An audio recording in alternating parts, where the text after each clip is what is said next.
Oh,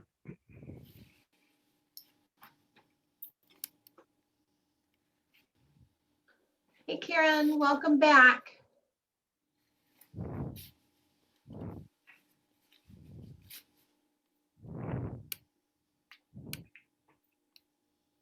Welcome, everybody.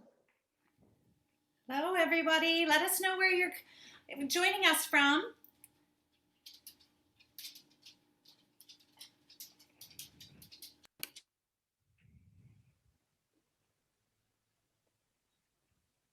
Mark from Maryland, welcome back.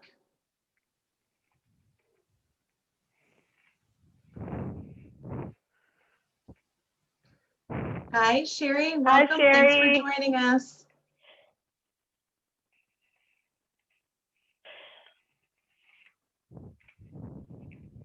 The rest of you, don't be shy. Let us know where you're calling in from.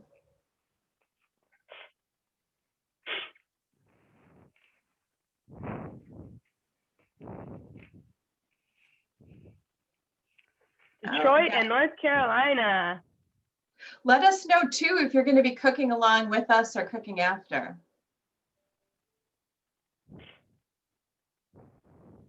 Nice I'm to cooking see after. you. Way after when I get Hi, back. welcome.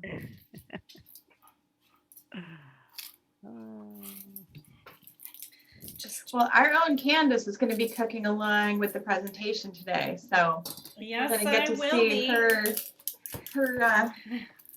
finished. You'll see. Product You'll see how well I do. Oh, I'm just peeling my garlic right now, trying to get ahead of the game. I know the ladies they're going to have all of their ingredients pre-prepped for them, just like they're in Gordon Ramsay's kitchen. So I'm trying to catch up.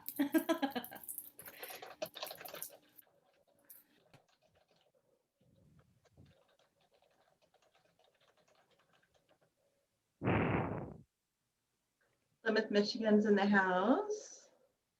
Hey, Christine. So glad you could join us. She and I are BFFs. Just a note to everyone in the chat here. If you want to change where it says to, if you want to change it to all panelists and attendees, then everyone else can see what you're saying. Otherwise, it just goes to us. So that just helps keep the conversation going. Good tip, Angela. I forget to say that. Yeah, we got to look into that one, but. Wonderful. We'll give it just another 30 seconds or so, and we will get started.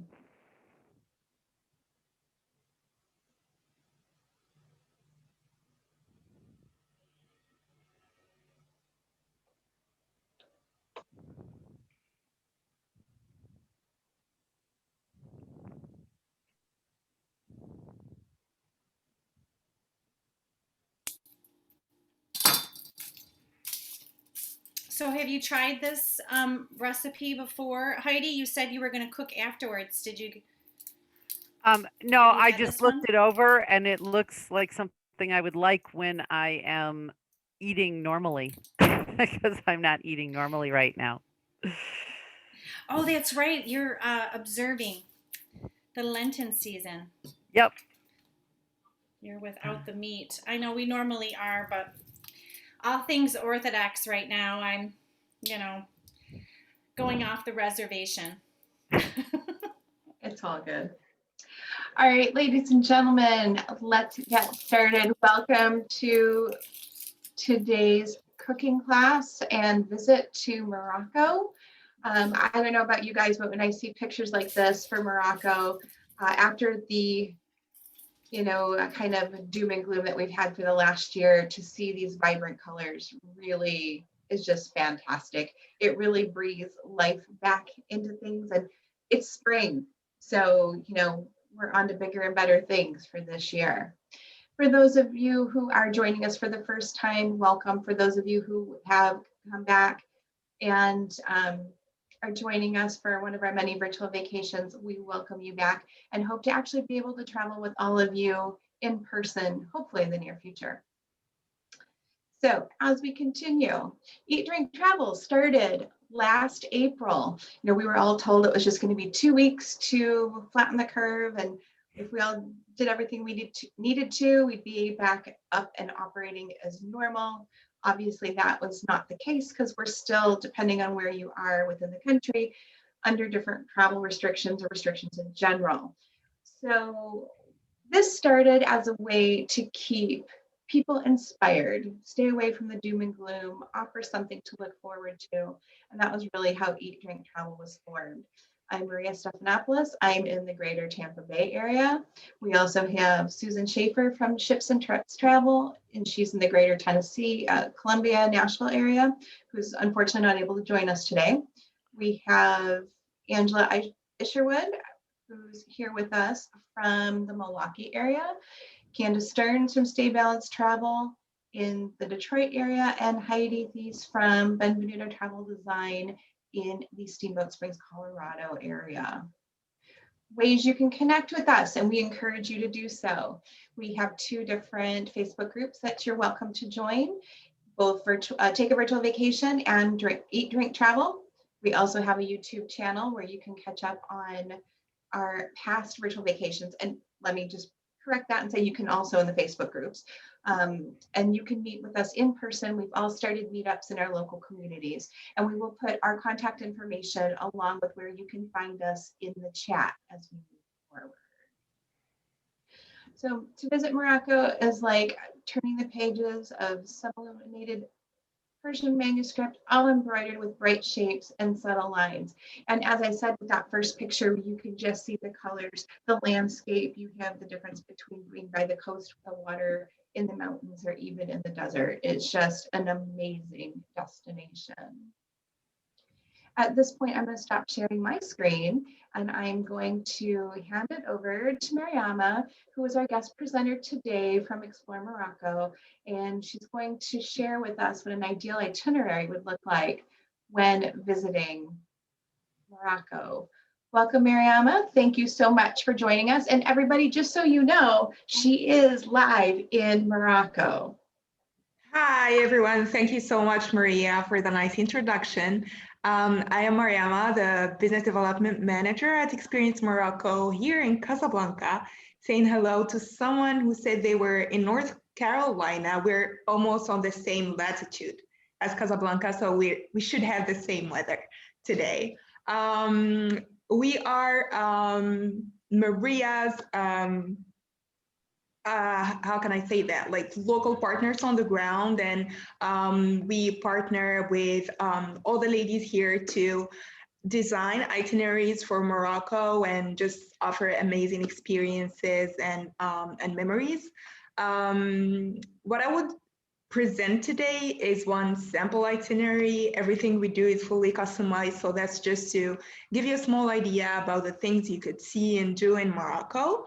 And I'm going to start right away by sharing my screen. Let me know, ladies, if you can see it. Yep, we can see your screen.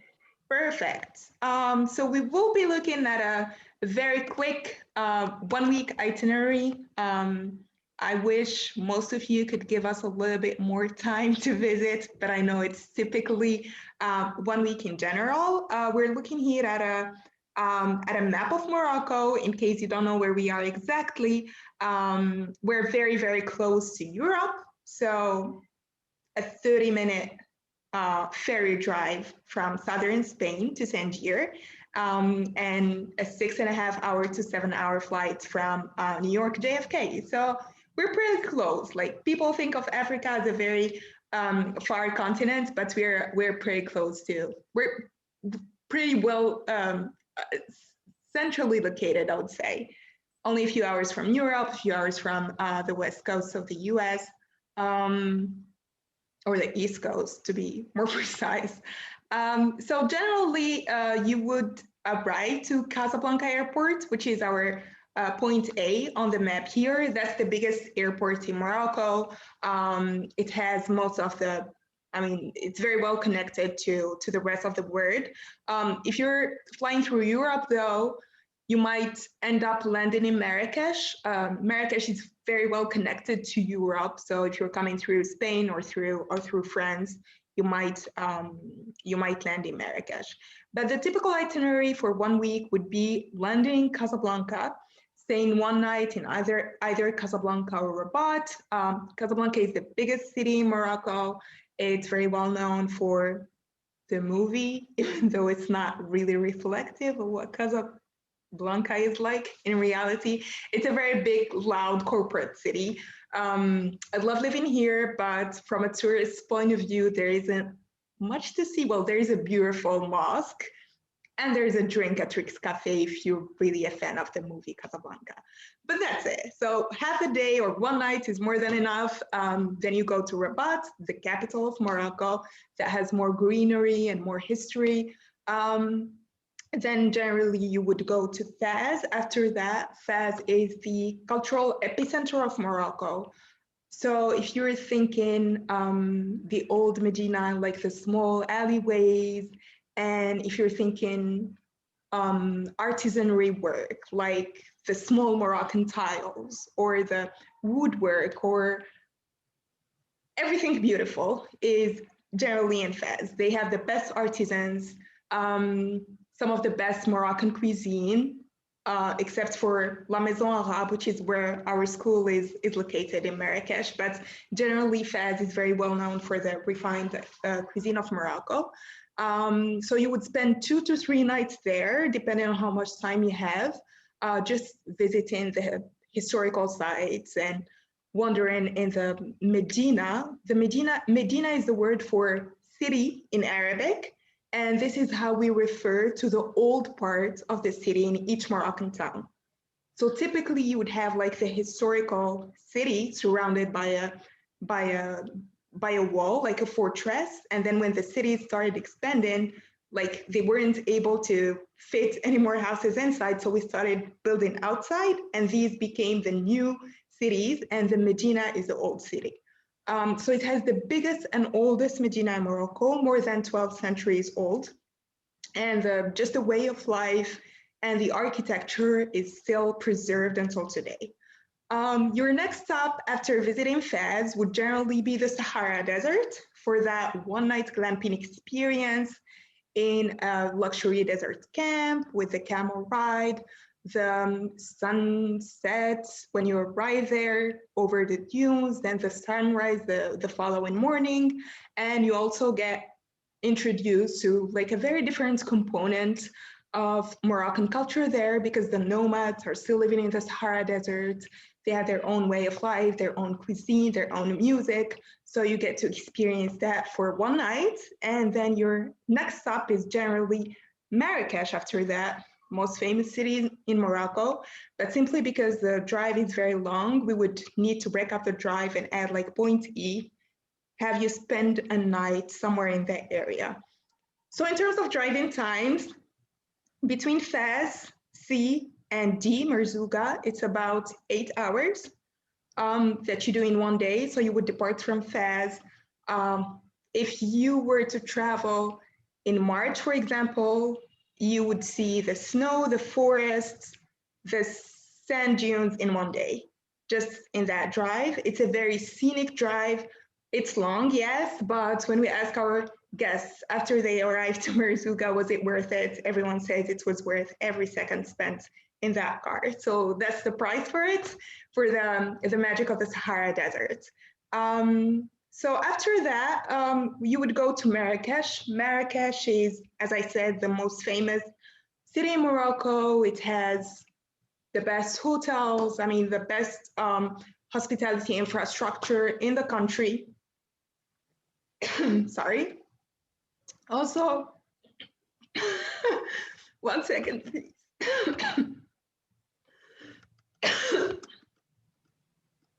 What's happening?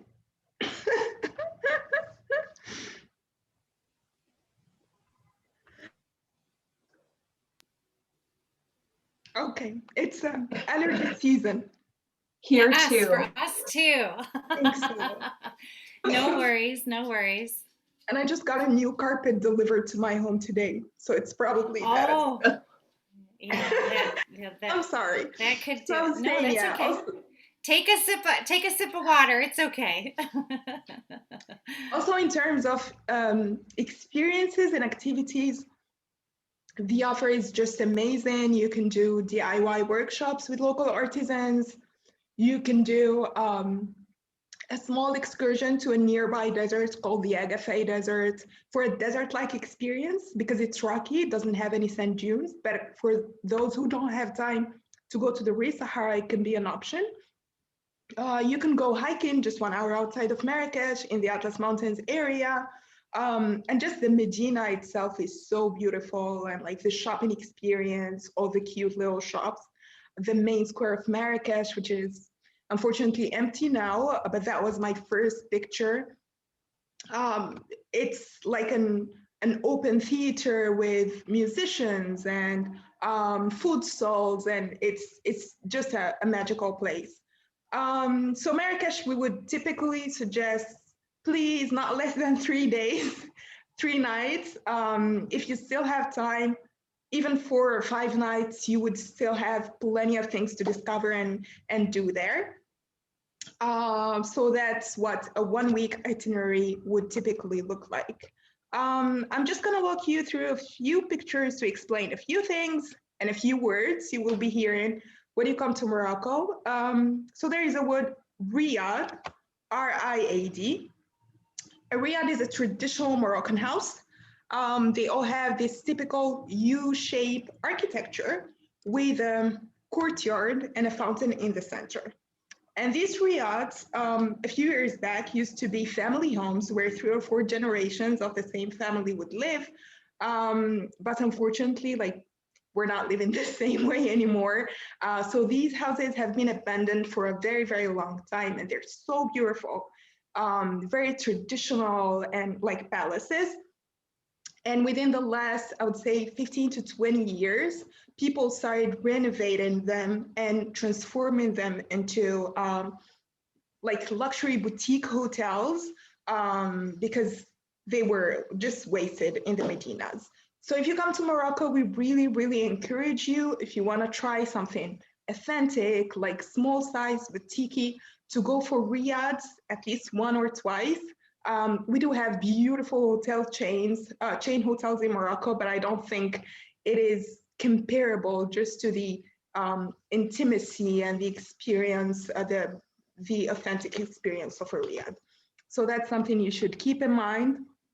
I'm showing you some pictures of the luxury camp that you would be spending a night in if you were to go to Merzouga, with the beautiful outdoor setups.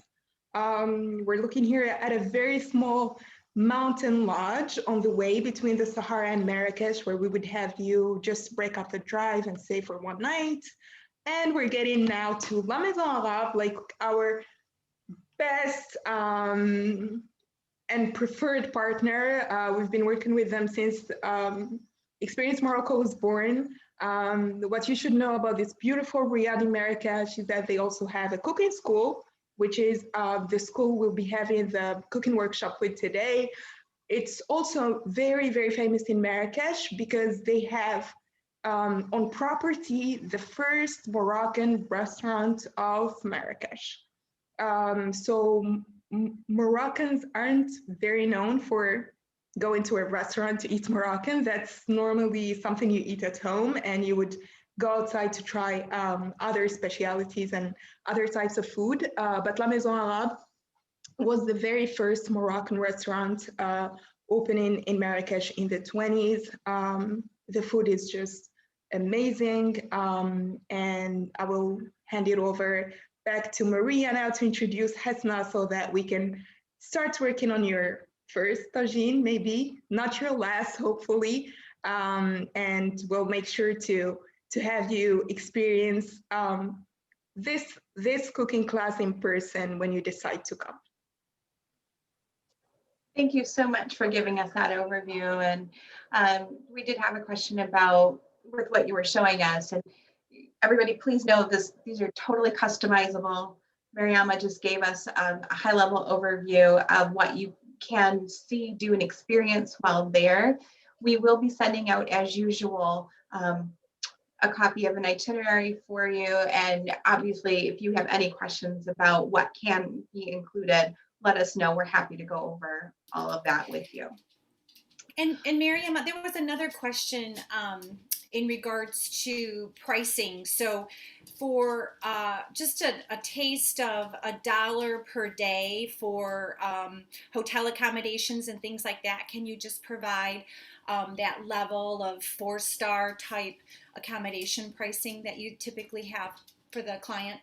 Of course. So I would say that the itinerary in general, and that would include your accommodation, a private car and driver with you, and a private guide. If we're talking about a double room, it can start from $350 per room per night. And we will be looking at a mix of 4- and 5-star Riyadh accommodations on that. Sky is the limit, of course. If you pick La Mamounia, Royal Mansour, hotels that cost at least $1,000 a night, that's another story. But in order to do Morocco properly, it doesn't have to be crazy expensive. I mean, we're flexible. We work with different calibers of hotels. The only thing I would recommend, and I would share with you, is that we're not comfortable booking anything less than a 4-star hotel. Right. Because a 4-star hotel isn't always a 4-star hotel in Morocco, and a 5-star hotel, like there are 4 stars that are better than other 5 stars. That's why I wanted you to address that. Yeah, it's very similar to when you go to Europe. It's the same thing. People in the United States, if they haven't traveled a lot abroad, may not know that. And so that's why I wanted to ask the question too. Thank you. Exactly. And like we know some properties that, have, I don't know how many million viewers or followers on Instagram, but then because we know them, I mean, you might pick a hotel based on the pictures you see online, but it's a full Riyadh and they probably have that one Instagrammable corner where everyone goes to take a picture, but the rest isn't, Then when you think Morocco and Riyadh, they're generally in the old Medina. You have to think about accessibility, how far they are from the nearest parking where a car can drop you, is it a safe area, etc. So there are other factors you need to factor in when picking a hotel. And that's why for a destination such as Morocco, really need someone on the ground to be able to give you that information. We do travel alone when we go to Europe or some easy destinations. If you were to go to Rome, you can figure it out yourself. But in a few destinations like Morocco, you truly need someone to make sure everything goes very seamlessly. And this is why we always recommend a travel advisor. We, as well as you, Mariama, stake our reputation on what we book people into. And just like I love that comment about the Instagrammable corner, because we do see that a lot. And it's all about making sure our clients are taken care of in the way they think they're going to be taken care of. Yeah, and Candace, thanks for bringing up that question about the hotel properties, because definitely as far as here in the States, we're used to a certain standard for a particular star level property. And you do find that in other parts of the world, it doesn't quite equal. So, all right, now having said that, Very excited to get to cooking. All right, I'm gonna stop your screen share, Miriam. I'm gonna take it back over. And I'm going to hand the host over to Hasna. Okay, Hasna, it is all you. Hasna is our contact over at La Maison Arabe. Did I say that right, first of all? I wanted to make sure I pronounced everything correctly. And she is with Data Habiba. Data, if I remember correctly, means chef. And they're going to take us through our cooking class for today. Welcome, ladies. Thank you so much for joining us. Thank you for having us. Hi, everyone. I'm very happy with Dada Habiba to host you and take you in a virtual cooking experience from La Maison Arabe. And we are going to have a very delicious tagine with Dada Habiba making for you today. Not only that, she's gonna make you special Moroccan drinks that you are gonna enjoy making at home later. Dada Habiba, you know, the word Dada means the Moroccan female chef. It's a respectful title for addressing a chef here in Morocco. She's very resourceful and she's always happy to share her secret recipes with the guests. You know, as Mariama told you that if you want to learn about the Moroccan cuisine, you have to get to the heart of the kitchen, because not a lot of Moroccans eat at the restaurant. So restaurant is something which is recent. And the first Moroccan restaurant is La Maison Arabe here in Marrakesh, which dates back to the 1946. Okay, it was first a restaurant, then you know, a hotel Riyadh, then a cooking school, and our cooking school is the first, I think, Moroccan cooking school in Africa, and we are happy to have Dada Habiba cooking with us today. Yes, Maria, I would like you to make me able to be the Yep. monitor so I can share the screen. Yep, you're all set.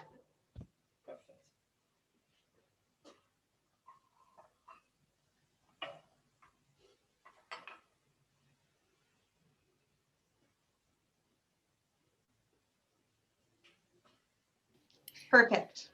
So Veronica asked a question.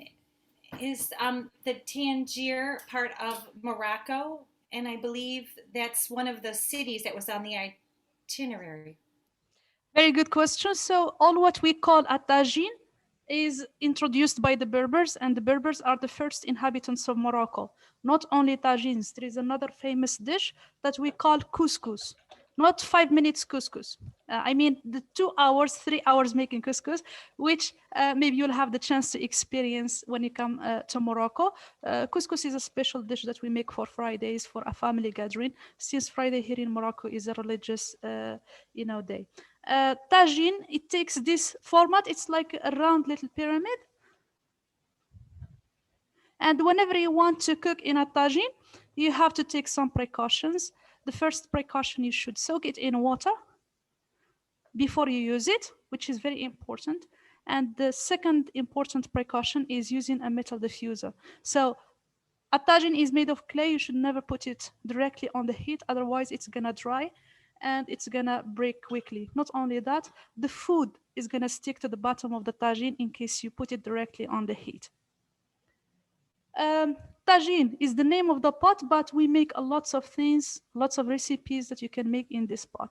There is chicken tagine with preserved lemon. There is the royal tagine, and I mean by the royal tagine, meat with caramelized, you know, fruits. There is also the fish tagine with charmoula. Fish tagine with charmoula is a fish that is cooked in a marinade. There is the Berber vegetarian tagine. You know, there is plenty of them. I hope I answered your question. Yes, thank you. Excellent. Before we start making the kefta tagine, which is quite a very famous dish in Morocco, I mean, it's highly recommended dish whenever you have a pop-up guest, which you can make in less than 1 hour. It's really easy to make and very tasty to serve to your guests. So kefta tagine, in English, meatball tagine, is something that we prepare with using these spices. So we have got pepper. You can use any type of pepper. You can use black pepper, white pepper. We have ground ginger. In case you don't have that, you can switch to the fresh ginger. You grate it. We have turmeric. It's for the color. We've got salt. We have got sweet paprika, which they call in Europe the Hungarian paprika. It's different from the smoked paprika. And cumin, very important. In Morocco, we use lots of cumin in our dishes. And we have got parsley and cilantro. We've got tomato, garlics. We've got eggs And for the oil that we cook always with, it's always a mixture of olive oil mixed with sunflower oil, or you can mix it with any high temperature oil. You make it half-half because, you know, olive oil is a low temperature oil. We don't want it to burn. We want the flavor. We want to keep it. Dada Habiba, نبدأ؟ يلا على بركة الله. So I'll be translating for Dada Habiba. So the first thing we're gonna start with is the tomato. Dada Habiba is rinsing her tomato. Now she take the knife. We're gonna core the tomato, and I mean by coring, just taking the tip of the core like that, not all the way through, just the green part. Then she's gonna turn it over and start peeling the tomato from the bottom part.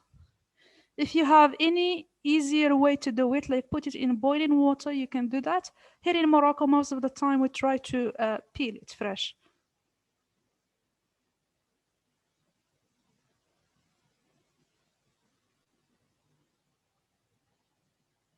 So if you are in Morocco and you are served, you know, a tagine, it should be like the main dish, okay?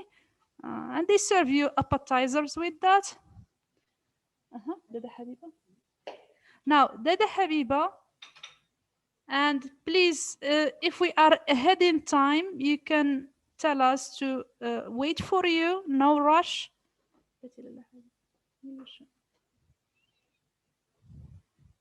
How are you doing, chef? I'm not great at peeling a tomato. You already grated that? No, Excellent. I'm not. I'm not great.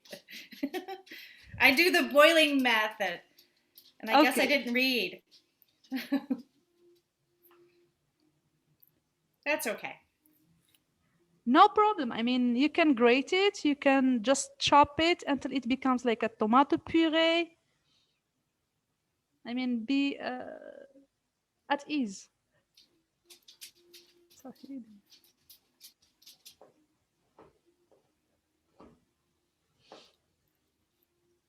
So for the Habiba, she prefers to slice it, dice it, and chop it very fine.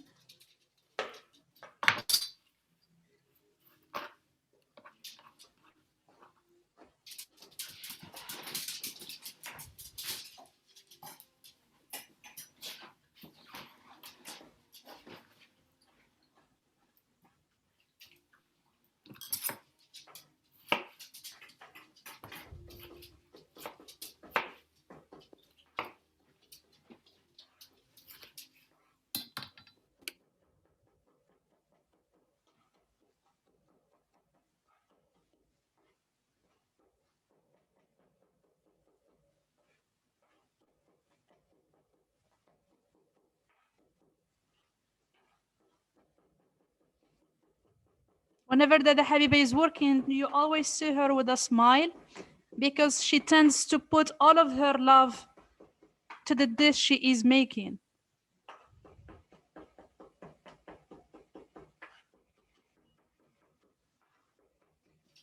I'm trying to keep up. No rush.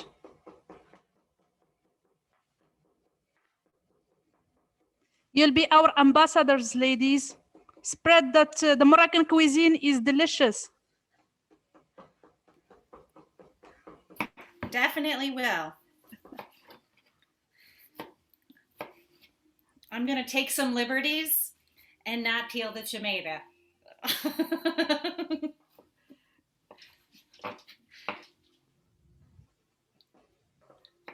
Candace, you can always squeeze it out of the skin too and then chop what's on the cutting board. That's what I'm not letting the antioxidants and stuff in there go. So I'm going to keep it. Plus my dogs have already eaten enough. There are plenty of ways to prepare the tomato. You can just slice them, into four, put them in a blender. Then you can, grind them. Then you put them to the tagine. You can do it the traditional way we do it, like peeling, slicing, dicing, and chopping it. The puree sounds like a good idea too.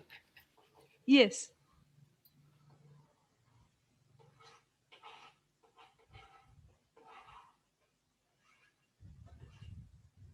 as you're gonna see in the Moroccan cuisine, we don't use much processed food. There is no canned tomato, you know. We tend to always make everything fresh, which is more healthy. Yes, Dada.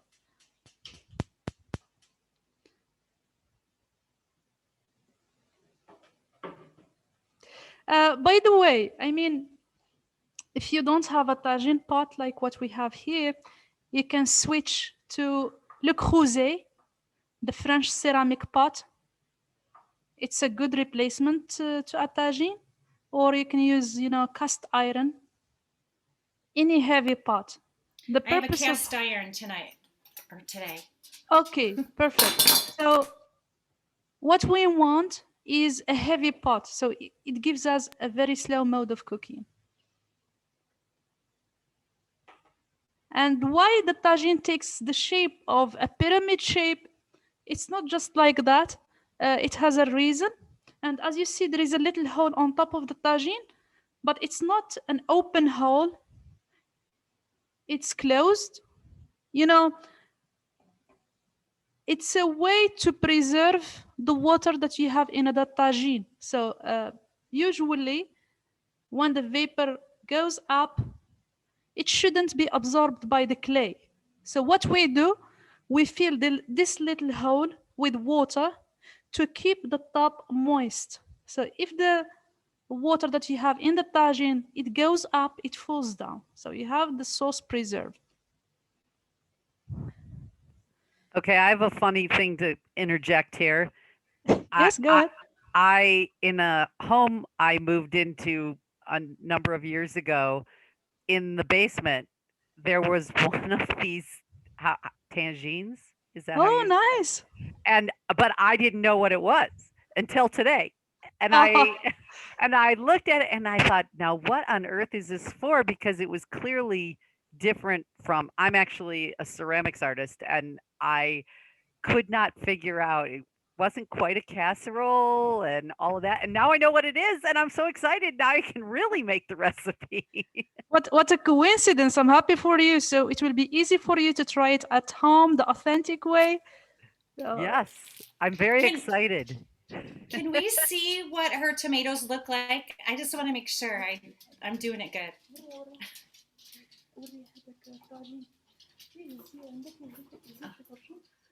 Okay, Candace, do you not see the big? Oh, there you yeah, go. I can see it now. Yeah. Okay. Thanks. Is it clear? Look, it's like very diced, chopped very fine. But it doesn't matter if you have it, if you don't have it just like that, because while it's gonna cook, it's gonna, you know, release the water and it's gonna be mushy. It doesn't matter. Mine's mushy. Great, excellent. So what you need now to do is to put it in the pot. And we're gonna add oil.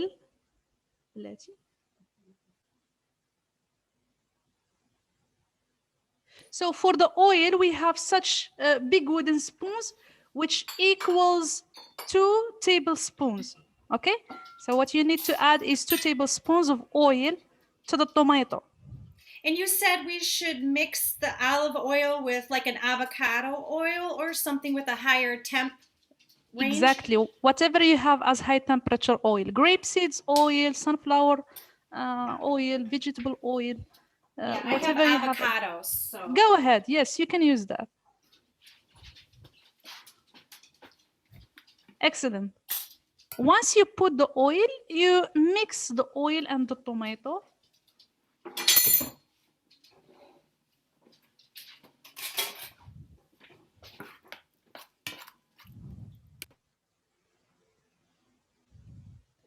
And when you turn on the heat, medium, yeah. It should be a medium heat, madam.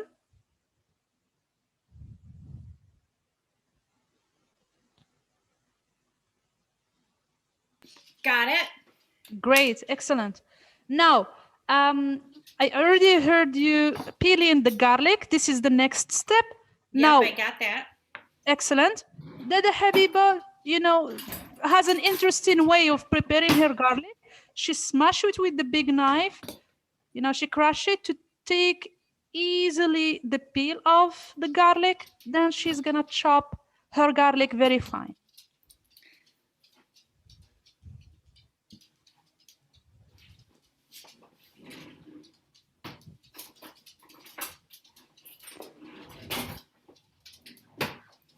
I use this. It's a little garlic tool that you rub. Yes, Bam. And nice. you just put it in there and You invest in your time. Good. I have gadgets. Very good. Yeah, you did it.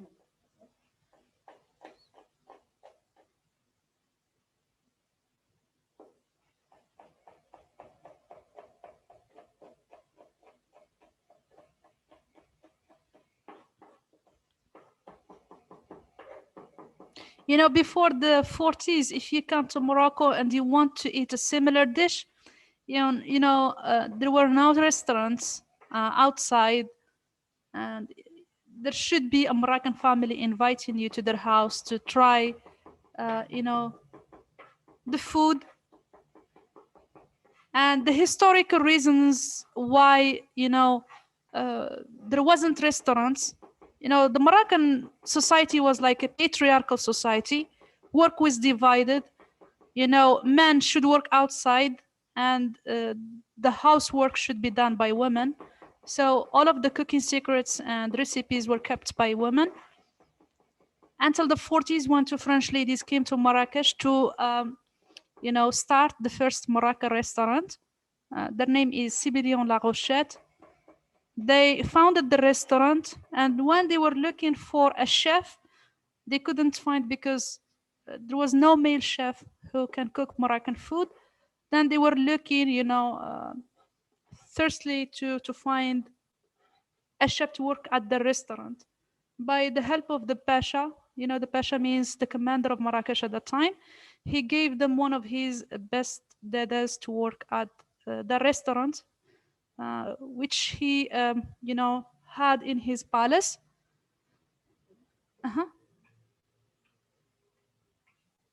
In a very quick time, it became a must-to-go restaurant. And when we started having it as a hotel, the guests were very, curious about the dishes that were served to them at the restaurant's hotel. And, the founder of La Maison Arabe Riyad Hotel, Fabrizio Rospoli, he is a French-Italian prince, decided to, why not start, a small cooking workshop. So whenever we have a guest who would like to learn about the Moroccan cuisine, we can show the guest how to cook, from the source, by experienced dadas. So the idea was, brought to light like that. Then the cooking school started to grow, and we have now up till 42 workstations that we can, manage to have. So I We added have- the garlic in. I saw her do that too, right? Yes, please. Did you do that? Yeah, I also put some shallots in. I love onions. Yeah, go ahead. Yeah. يلا دادا. If you are done with the garlic, now we're gonna take our parsley and cilantro, a combination of the two. يلا دادا.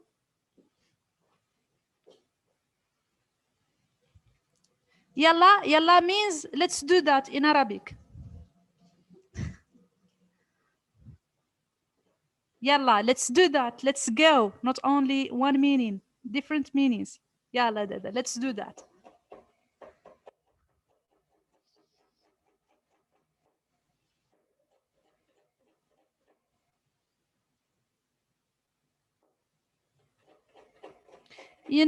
If you try the dishes that are, prepared in Marrakesh, believe me, I would say it's the best, kitchen in all over Morocco. And it's because of the weather that is here, because, the spices that you use are very important in the result of the dish you are making. If you've got a humid weather, the spices loses, their smell and scent very easily. But if you have a dry weather like in Marrakesh here, they all the time stay fresh. So if you cook with fresh spices, you're gonna have an amazing, delicious dish. As I said, I mean, cooking is like chemistry. If you combine this and this, it gives you an awesome result. Yeah. Dada, after she chopped her parsley and cilantro, she divides it into two parts. Look at this, chef.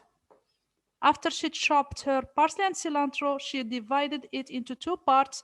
One part we're gonna add it to the tomato sauce, and the other part we're gonna keep it for the ground meat. All right, I got it. Excellent.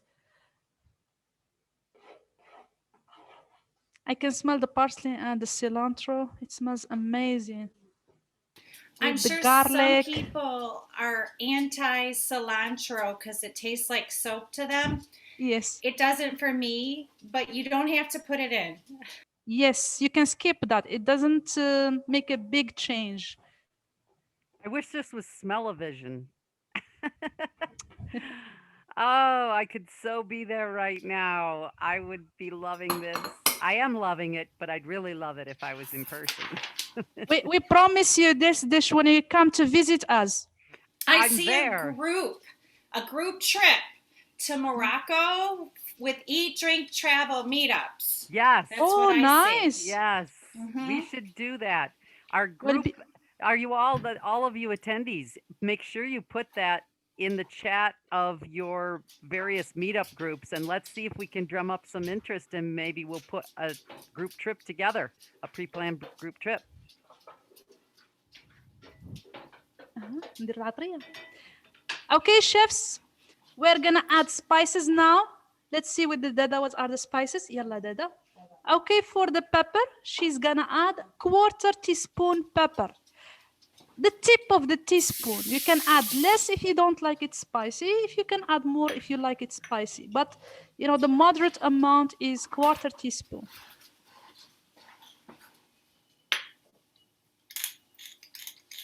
I love pepper. Got it. Excellent. The same amount of ginger, 1/4 teaspoon. This combination of spices is amazing. And the same amount of turmeric, 1/4 teaspoon. So the measurements we are using today is for 2 people, 1 to 2 people. And cumin, 1/4 cumin. teaspoon. Yes, you can add extra, madam.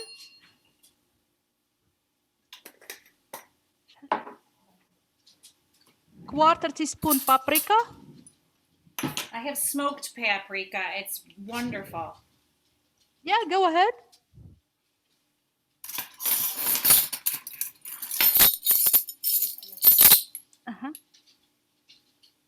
And salt up to your taste.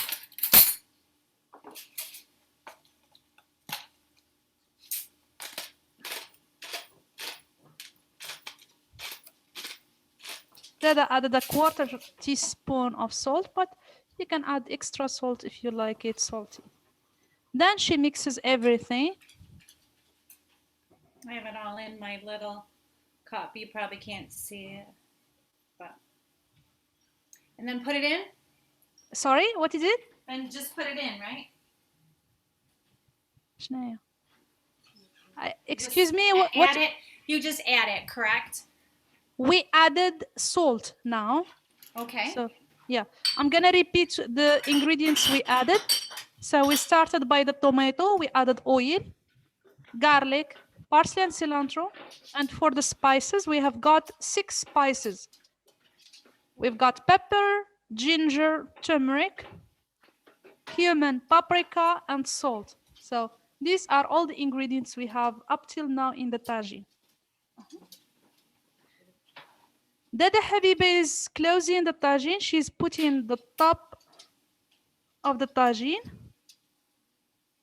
And now she will be using The other half of the parsley and the cilantro.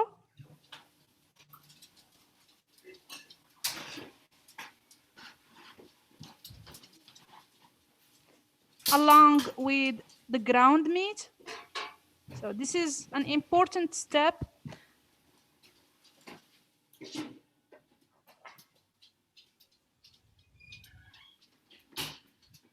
We mix the parsley and the cilantro with the ground meat. And we're gonna add the same spices we added to the tomato sauce. So similar spices, yes, and similar amounts. So we add to the ground meat, parsley, cilantro, pepper, a quarter teaspoon, a quarter teaspoon ginger,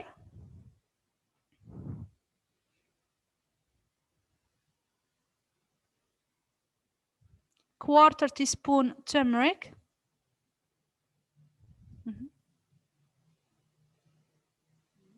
quarter teaspoon cumin.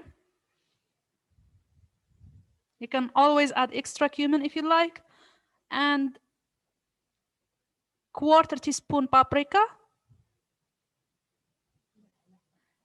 and that always says this: salt up to your taste. Here in Morocco, we don't put much salt in our food.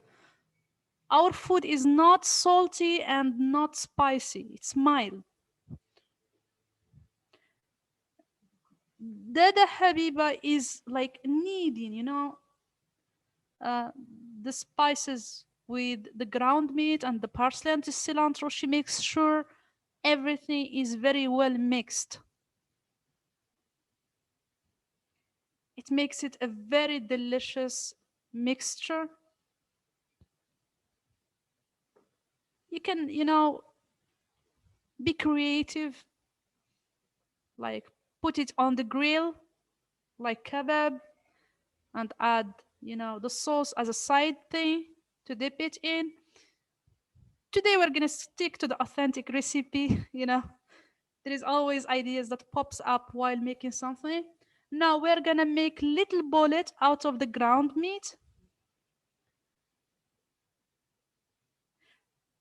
The size of a walnut. Look, please. So we are making little bullet out of the ground meat.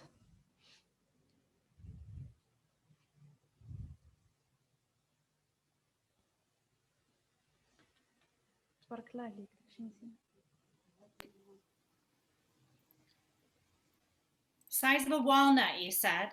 Yes. Like this big? Exactly. Very good. Okay. We're going to have a lot then.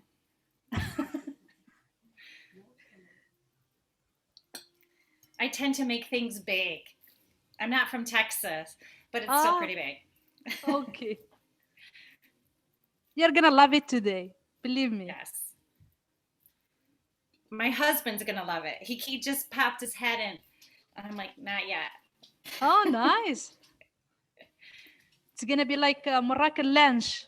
Yes. We normally, he's Greek. We're Greek. I'm Greek by marriage. But we normally cook with a lot of lamb, but today we're using the ground beef. So you can use lamb as well, ground lamb. Right. Yeah.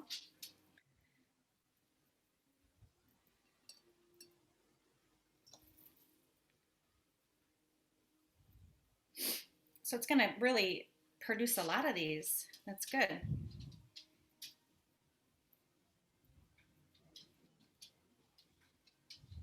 You said sometimes you grill these too?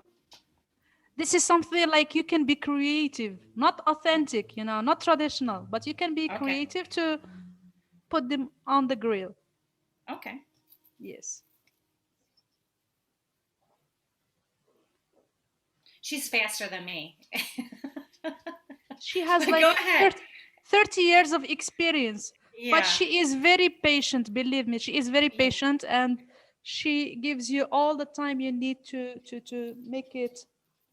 You just just have her keep going. Don't worry about me. No, still we can wait. We want you to learn. This is the main objective. Dede is saying you need to check on your tomato sauce. Check on it from time to time so it doesn't stick. Yeah, I put it on a lower heat. It was kind of too high. It was like almost like a boil, so I had to like turn it down. Yes, you did very well.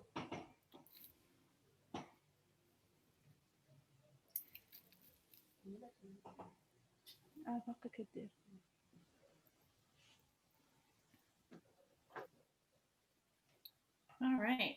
So we putting them in yet, or?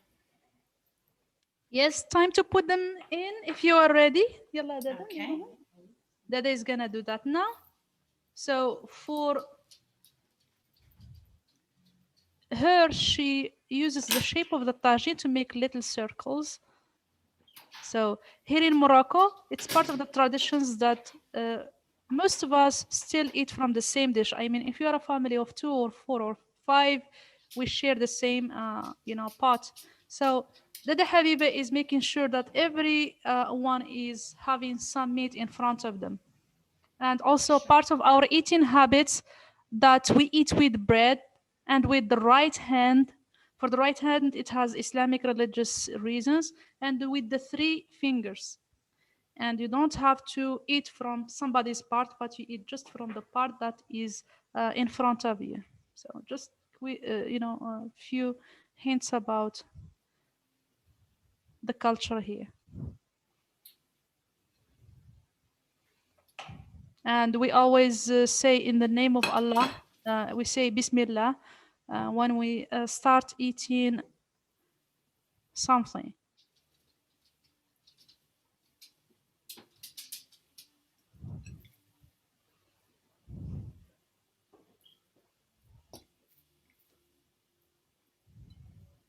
All right, I have everything in there and we cover it, correct? Exactly, very good. Okay. Safi ders. Dede is saying, the ground meat doesn't take too much time to get it cooked. And she is right. If you leave the ground meat for too long in a tagine, it gets dried.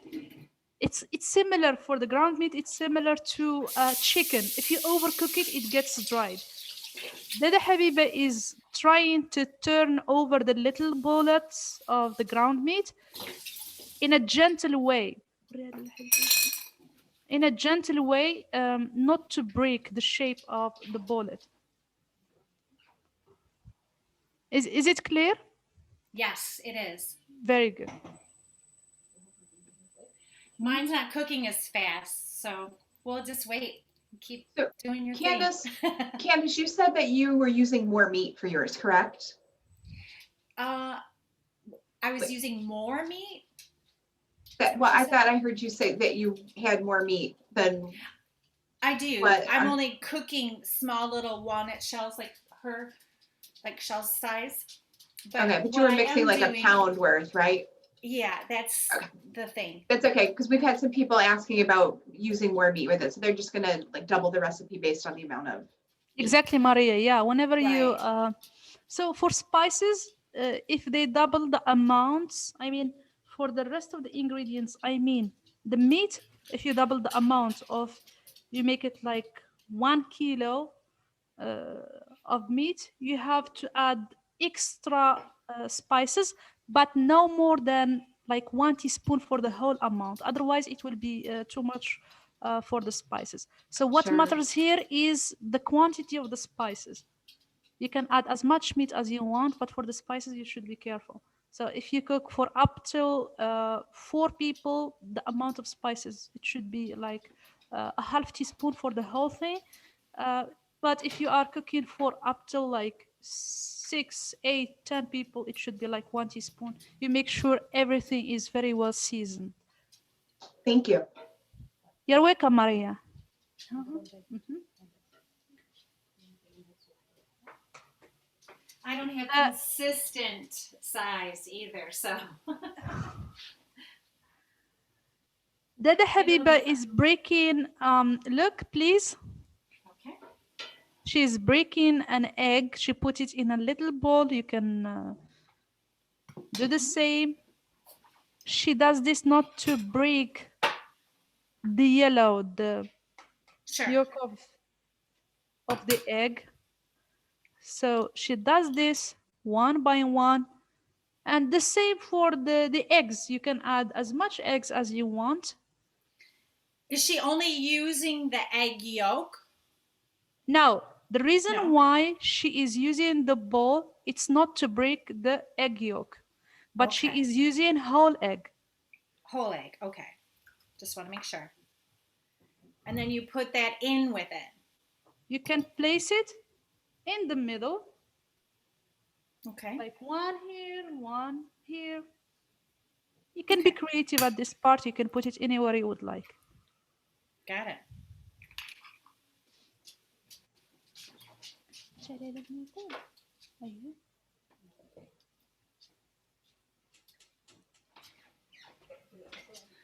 You want to make sure not to break it, you said. Yeah, it's for decoration reasons, you know. Oh. Well, there You know, go. in the Moroccan cuisine, everything should be refined, you know, because we have a saying that you eat with the eye before you eat with your mouth. So if everything is served in a nice way, beautiful way, it gives you the appetite to try it. But if everything is mixed in a, you know, a messy way, oh, what's that? We hesitate to, you know.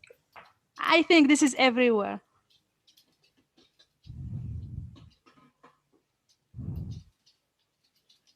Huh?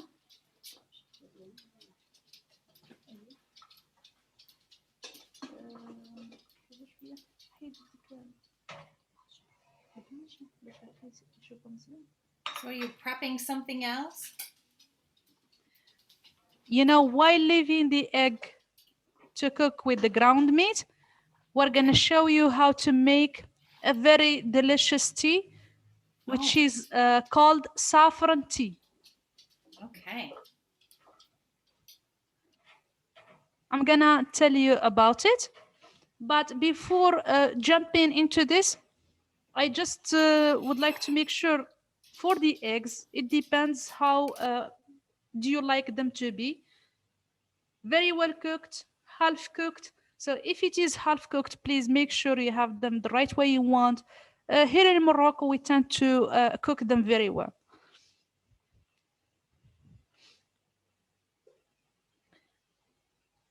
Well, whenever you are the guest of a Moroccan family, it's a sign of hospitality and warm welcoming to welcome you by a Moroccan welcoming drink.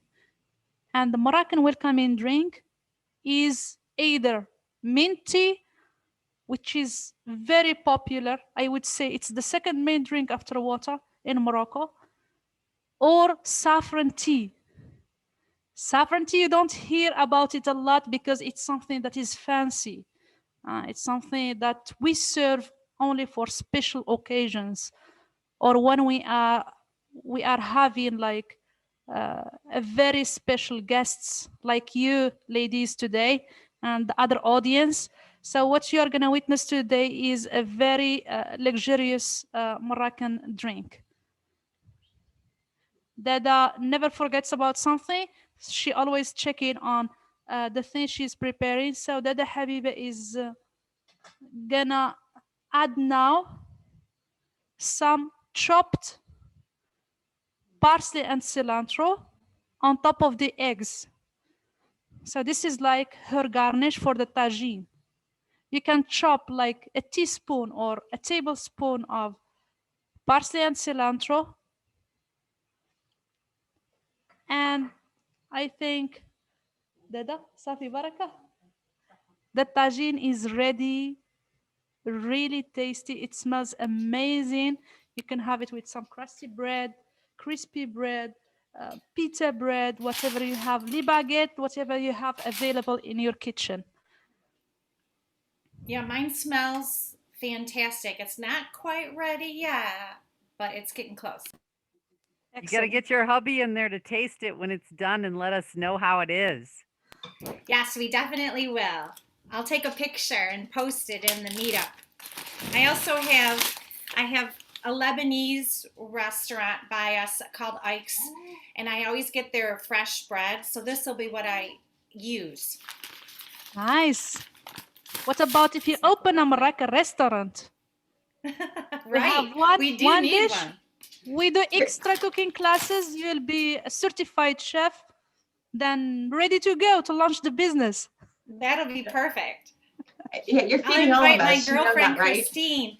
She's a great cook too. You know you're Very feeding nice. all of us, right, Candace? That's right. Hasna, how long does it take to become a certified Moroccan chef? Well, here in Morocco, to learn Moroccan cooking, we learn it from our grandmoms, our moms, elder sisters. But if you are like a foreigner, you come and we teach you. Well, the Moroccan cuisine, it has so many dishes, but to make sure like we can do you a training for like 2 weeks, extensive a bit. So we try to cover all of the dishes. You can take a cooking class. We had people who took classes like for 1 week, for 2 weeks, until they say, "Stop, I'm done. I learned like a good deal." There is always something, to learn. Oh, It's look at Candace's close up on her dish. Can you see it?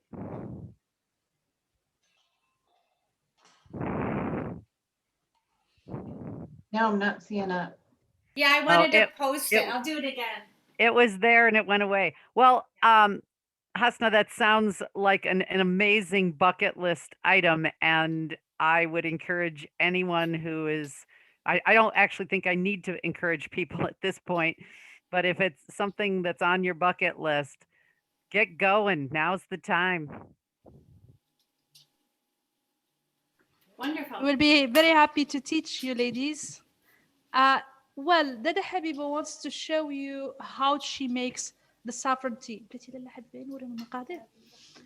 Well, for the ingredients, it's a must to have saffron, and not, any saffron. It's Moroccan saffron, which is considered to be one of the best saffrons in the world. This saffron comes from Telouin. It's the south of Morocco, and the region is protected by the UNESCO because the saffron that is produced there is considered one of the best saffrons in the world. And Morocco is the second producer of this spice after Iran. Iran produces 80% of it, but Morocco some of the other percentage because there is still France, Italy, the US, England. So Moroccan saffron is red, as you see. It's like dark red, and it has a musky smell, like the smell of mud. Once you put it in water, the water turns yellow and you can see through the water. This is pure saffron. Just one advice, whenever you use Moroccan saffron or any other pure saffron, you should be careful with the amount. Don't overuse it. Use just a little pinch. Otherwise, if you use more than that, it's going to give you a stomachache. And saffron, as you see, it's small pistils that comes from a crocus, a very tiny crocus, a little flower, and every flower has 3 pistils or 3 stamens. So to make 1 pound of pure saffron, it takes you to harvest 70,000 of those little crocuses, which is labor intense. This is what makes it so expensive. And the season of harvesting saffron in Morocco is November. If you come here to Morocco on November, you can arrange a trip to see the fields where they grow saffron. It's very interesting to see because you have to use huge, land to grow just, to get 1 pound of saffron. And tea, we have Chinese green tea. Chinese green tea isn't something Moroccan. It's introduced by the English people in the 18th century. It was a drink of the elites. Later on, it spread all over the country. And mint tea is something that is typically Moroccan. Whenever you hear mint tea, it's always this fusion of Chinese green tea and mint. Today, we're going to make it with saffron, special for you. And sugar. Sugar, we use beet sugar, which is more natural, less processed. And if you are in Morocco, the sweeter it is, I mean, for the tea, the more you are welcomed. So don't hesitate to drink from a very sweet cup of tea, because they are happy with your coming. So this is something that is important to know, because sometimes, if you don't drink tea, very sweet, you just say no. But here it's impolite to say no. Just grab it. If you don't like it, you put it down. Few hints while you come and experience Morocco. There's You a need also, question, Hassana, please. about the welcome drink. Is it the same as the morito? Or how is it said? Morojito. Morojito is, Morojito, yes. Is yes. it, Morojito, most of the time, it's served like during tea time, like late afternoon in a hot summer day or in a spring day. You can serve it instead of tea, saffron tea or mint tea. It's a very fresh, drink. Now, Dada Habiba is going to use a Moroccan metal pot. So we don't use ceramic pots. Here we have Moroccan metal pots that comes with a filter. Now we're going to put the tea in the teapot. The amount, when you are at home and you want to try it, it should be a half teaspoon per person of the tea. Half teaspoon for one person. The next step is adding a glass of hot water. As you are going to see, it's a whole ritual. It's a whole process. You need to follow certain steps to make it.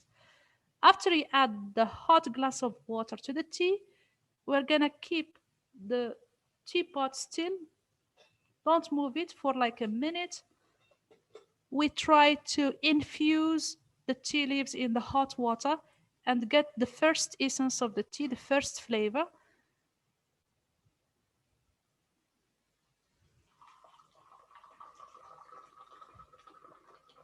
Our tea is always served in a glass. There is a reason why, there is a science behind. If you serve tea in a glass, which is a thick glass, it doesn't break if you put something hot in it. It keeps the flavor, the glass keeps the flavor. But if you put it in a ceramic cup, it changes the flavor. Something to note that is very important. Dada Habiba added, so this is the second step. She added another glass of hot water. Once she add the second glass, this time she doesn't wait. What she does, she swish around the teapot, and this is to wash the tea leaves from all of its impurities. Can you see the color of the second glass, which is muddy? So 2 glasses. So the first glass, which is clear, this is called the spirit of the tea. This, Dada Habiba is gonna add it back to the teapot. But the muddy glass, we give it to the mother-in-law. This is bitter. Someone you don't like.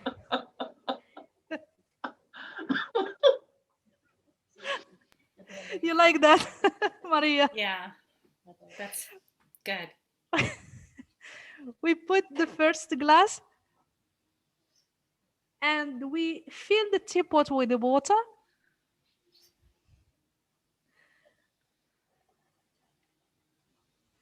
Dada Habiba added the enough amount to fill her teapot with water, I mean of the tea. Now she's gonna put the teapot on the heat. And so as I said, it's a metal pot. In Morocco, there are silver pots that are fancy, but you cannot use them on the heat. So whenever you would like the appropriate teapot, you ask for a metal pot that you can use. We put it on the heat and we don't boil the tea. As you know, if you boil it, it gets bitter. Once we see the tea leaves floating up, the water, we take it off the heat.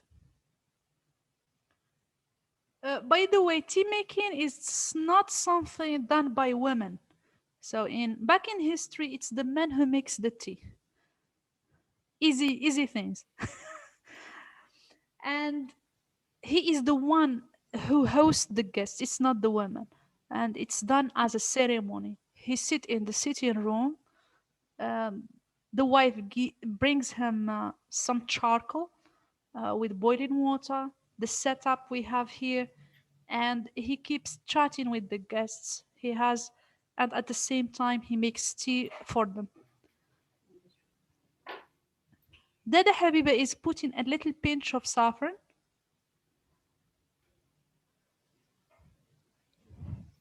and sugar. Very good. She puts a little bit of sugar. You can add extra sugar or less sugar. But as I told you before, it's very sweet here. Do you know the reason why we pour tea from high? No? It's to impress you. Tori says her meatballs are done and they're fantastic. And she used ground turkey today. So nice. Mine are done too. I'm just waiting for my husband to come up. I'm going to serve him. I know you're supposed to eat it out of the pot, but we're going to put it on a plate. I'm sure he's going to enjoy that. Yeah. I'll show you a picture. Thank you. Actually, the reason why tea is poured from high, it's to oxygenate the tea. Whenever you oxygenate the tea, it enhances the flavor.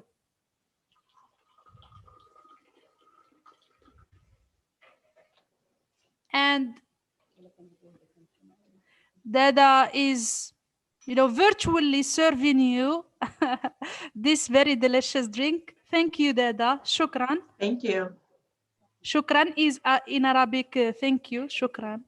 And as you see, the glass, it's called the Berber whiskey, or the Berber, what we call beer, because we drink lots of tea here in Morocco.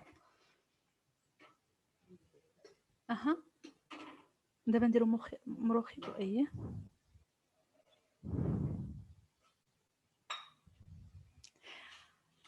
And now Dada Habiba is gonna show us how to make the morojito. For the morojito, I mean, for people who drink alcohol, they can add to it. Since here most people do not drink alcohol, so they go without alcohol.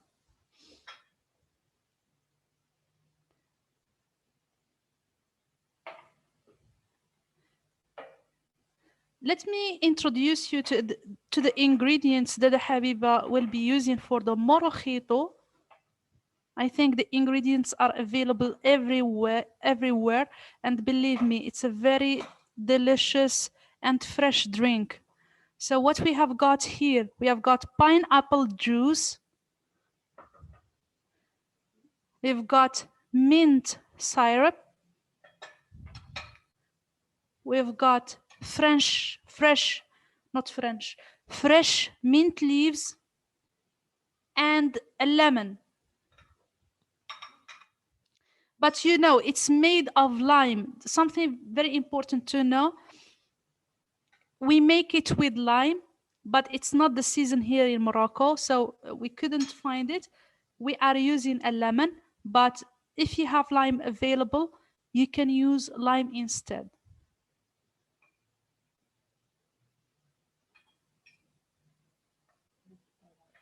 Dada takes the top and the bottom of the lemon and she takes off the seeds, if there are any seeds or baby seeds.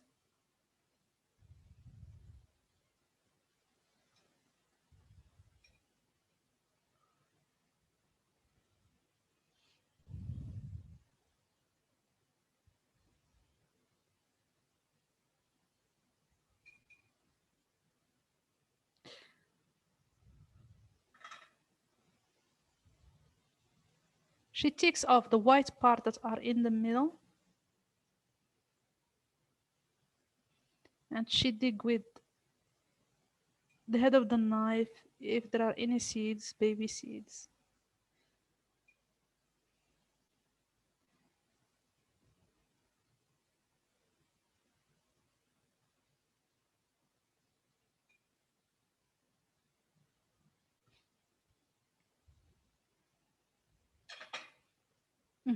So she puts everything in the glass. So we have the mint leaves in the glass. We have got. So she puts 3/4. And for the syrup, she puts 2 to 3 tablespoons of the syrup, the mint syrup.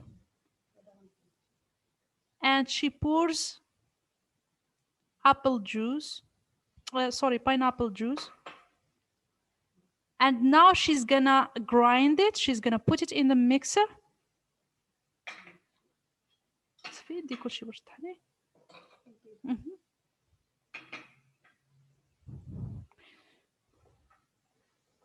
That is gonna mix this in the kitchen. I'm gonna repeat for the ingredients, very easy to find. So we have got fresh mint leaves, we've got mint syrup, lime, and pineapple juice. Then you take a mixer, you grind everything together. After that, you serve it in a glass with some ice cubes, and you can serve it. Do you have any questions? No questions, but it sounds refreshing. Very Yeah, refreshing, Maria. It sounds great. I will tell you, my husband said the kefta is fantastic. He's enjoying it right now. Oh, nice. We say in Arabic, بالصحة. Tell him بالصحة. Basaha. It means to your health. Cheers. To your In health. Arabic. Cheers.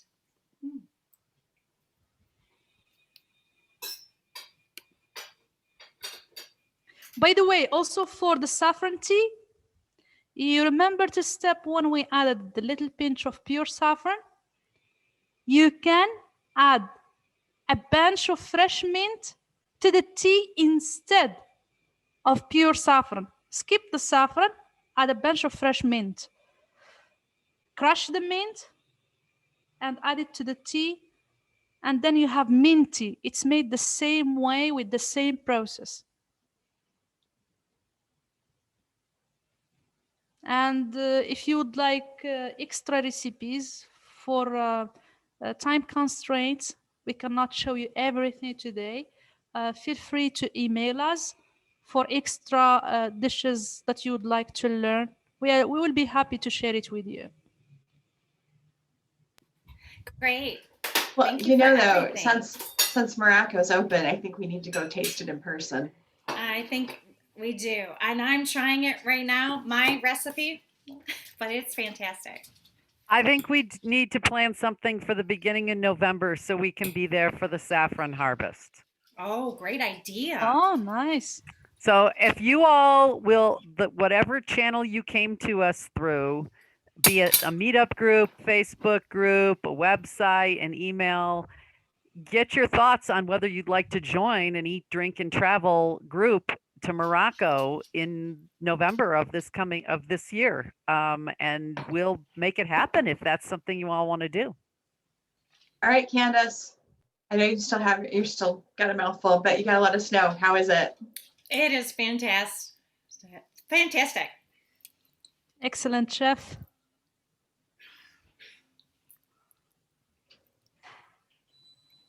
I love the egg.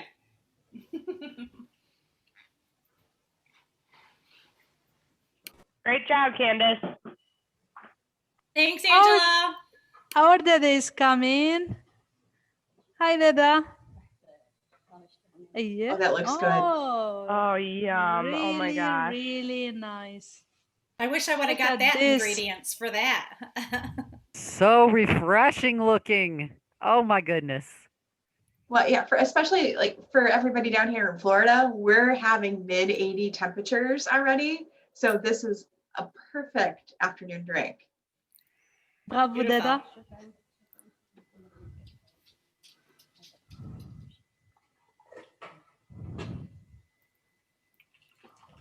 So yummy. This is making me terribly hungry right now. Yeah, this is where I wish I lived closer to Candace. Oh. I'd be like, I'm coming right there afterwards to eat. Really nice, Dada. Excellent. Look at this. How beautiful it is. So colorful, so yummy, so tasty. Thank you, Dada. Shukran. Shukran. Thank you so much. And we are waiting for your visit, and we promise you these dishes and other things that you'll have fun enjoying, I'm sure. Oh, definitely. And we're getting a lot of feedback from the chat saying thank you as well, that it looks amazing. Got a couple people saying they're going to make it later today as well. Nice. Oh, fantastic. Again, share your pictures. We want to see how it turned out. I know I'm going to put mine in the chat for everybody, or actually not this chat because I tried, but in the meetup group, I will. Do so on the Facebook page too, Candace. Right, I will. Wonderful, wonderful. Oh, Dana and Hasna, thank you so much for sharing this with us today.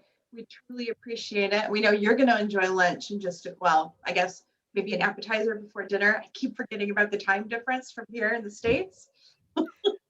We are sure we're gonna enjoy it. I always enjoy eating her dishes. So yummy and tasty. Thank you, Dada. Thank you, everyone. Thank you for joining Thank us. you, Hasna. Thank you. Outside of I'm- Morocco. And please feel free to ask questions or to email us. We will be very happy to answer all of your questions. And good luck by trying to do it at home. And I'm sure it's something really easy. The ingredients are easy to find, and you're gonna love it. Most definitely. Thank you. And we'll you so post in the much. chat the meetup groups links. Maria will do that again right now. And then you can also save the chat because there were some people asking how to connect to us through the meetups and that kind of thing. Yep, and we will also be sending out a follow-up email that'll have this information as well. However, I'm going to go ahead and reclaim the host so I can share my screen again. While you're doing that, Maria, I just want to share with everyone, if you go to the chat and you look at the three little dots at the bottom right corner, there, if you click on them, it says save chat, and then you can save all of the contact information, all of the links, all the answers to questions, all the Moroccan words, all the clarifications for everything. You can have it after this and you're good to go. Also, I like to share with people that the telecast or recording is available through the link that you received to access in the beginning for about a week, and then it shows up and is downloaded to the Facebook group, meetup group, or not meetup groups, YouTube channels. Some of us have it on our websites. There are any number of ways that you can get the recording after it is no longer available on demand through your original link. Yeah, and I saw somebody posted that on a Mac, they don't see it. We'll make sure to get you the information in the follow-up link as well. So we won't leave you hanging, I promise. Now, as a thank you for attending today, we have a very special offer of dinner for two to La Maison Arabi's restaurant for when you visit Morocco. The only caveat is you need to book within the next 2 weeks. So we would need to get the booking by April 10th. And it's good for up to 2 years worth in advance. So even if you want to book now, travel later, which we're highly recommending because as travel is opening up around the world and Morocco is open now, a lot of availability has already been filled because others haven't been able to travel this past year. A lot of things that were scheduled for last year were rebooked to this year, and because they're not able to travel now, rebooked to next year. So Morocco's on your list. We really want to be able to get you there. hopefully sooner than later since they're open and you're comfortable traveling. But we want to make sure that you're also able to take advantage and you can eat this very same recipe if you'd like from the hotel. Let's see. I love Morocco. It's a real challenge up to all five senses, which I think you guys just saw. Now, again, smell-o-vision for this would have been a lot better. However, you got to see everything going together. You heard from a couple people in the chat saying that they tried it. They were cooking along with us and it came out phenomenally. Candace said hers came out fantastic. So again, this is the perfect destination to challenge your senses. Actually, before I get to that, any questions about what we just experienced today? Want to make sure that we can get them answered if there are any. I can't see the chat on my end with full screen, so if any of you can let me know if there are any chats or any questions in the chat. Everyone was just saying thanks a lot and they really enjoyed the presentation. Wonderful. We're so glad that you were able to join us. So moving forward, we have a very special presentation on March 30th, which we are heading to Japan. But because of that, we're holding a contest because it is National Take a Virtual Vacation Day. So to enter, we would like you to pick a vacation destination. You can stage a selfie based on it and like dress up for the destination if you'd like, make a recipe from that destination, anything you'd like to showcase a virtual vacation and send that to us, or submit your favorite photo from one of your travels and identify the location and caption the photo. Caveat to this, it's due by noon tomorrow Central Time, which is 1 p.m. Eastern, 11 a.m. Mountain, and 10 a.m. Pacific. We will pick the winner live on our March 30th virtual vacation to Japan. And Heidi's going to be the present. host. Yes, you must be present to win. And we are planning some surprises throughout the event as well. This is one you are definitely going to want to attend live, no question about it. And it's going to be great. Hope to see you there Tuesday. That's only a couple days away. We'll have the links to register for that if you haven't done so already in our follow-ups as well. So as we mentioned, this Tuesday, Japan, April 13th, we'll be visiting the road to ranches for dude ranches here in the United States. On April 27th, we will be following up with Croatia. We have links where you can follow us on Instagram listed below as well. Don't worry about taking a screenshot. We're going to get you all this information. Let's see. And for those of you who are into music and are familiar with Robert Plant, and I hope I'm not dating myself with this, Morocco is a living, pulsating entity, which is rapidly changing all the time, but there are parts of Marrakesh that carry on as they've done for thousands of years. The music is a reflection of that, of all times and all religions, and of all the natural expectations and conditions of the people who live there. What a truly authentic way to be able to visit. All right. Any last questions before we go? I think we're all set. Okay, wonderful. Thank you again, Hasna and Data Habiba. Mariama, thank you so much. You guys were fantastic joining us on a Saturday late afternoon in Morocco to be with us. We look forward for everybody else to see you for future virtual vacations. Thank you again for joining us. Look for our emails, and as always, reach out with any questions on how we can help you. Until Tuesday night, have a great rest of your weekend, guys. See you, Thank you, everybody. Bye. Bye.